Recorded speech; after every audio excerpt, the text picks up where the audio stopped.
This hybrid photography vlog post is part of the Smarter Photo Network.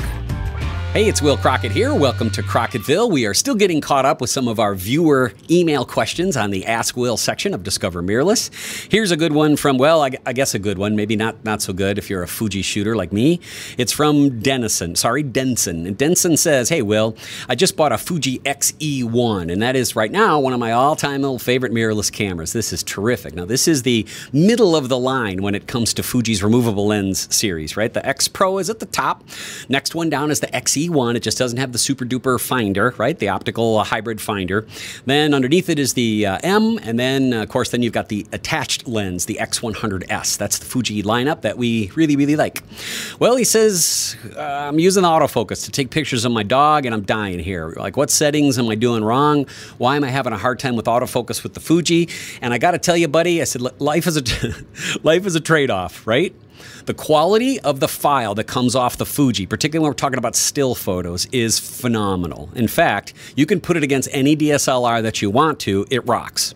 If you're talking black and white, if you're talking low light, nothing beats the Fuji X series sensor. My opinion, right? My opinion. It's spectacular. The Fuji lenses are wonderful, except for the autofocus problem.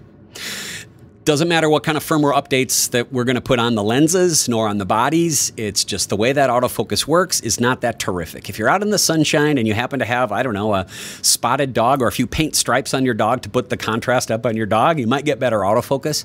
But you're going to have to learn that if you're going to shoot a Fuji X series until some new crazy autofocus technology comes out, you might be better off just using manual focus. Ooh, I'm so sorry to say that. Remember, I'm shooting this thing all the time. I mean, this past weekend, I just had the X Pro out and I was in full sun at a car show, and I gotta tell you, I struggle with the autofocus. Yeah, I do. A lot of times I'll just flip it over to manual focus, which is really tough for me because I like to shoot it wide open. And of course, Fuji makes a bunch of lenses that are nice and fast, right? Did you ever shoot an f1.8 or an f1.4 lens manually focusing to try to get that depth of field right where you want it when you're doing kind of portraits, particularly of your dog? That's a lot of work. So I wish I had an answer for you, but as of right now, there is no answer. Sorry, buddy. Videos are available for you at ShootSmarterUniversity.com, and they're less than $10 a piece, too.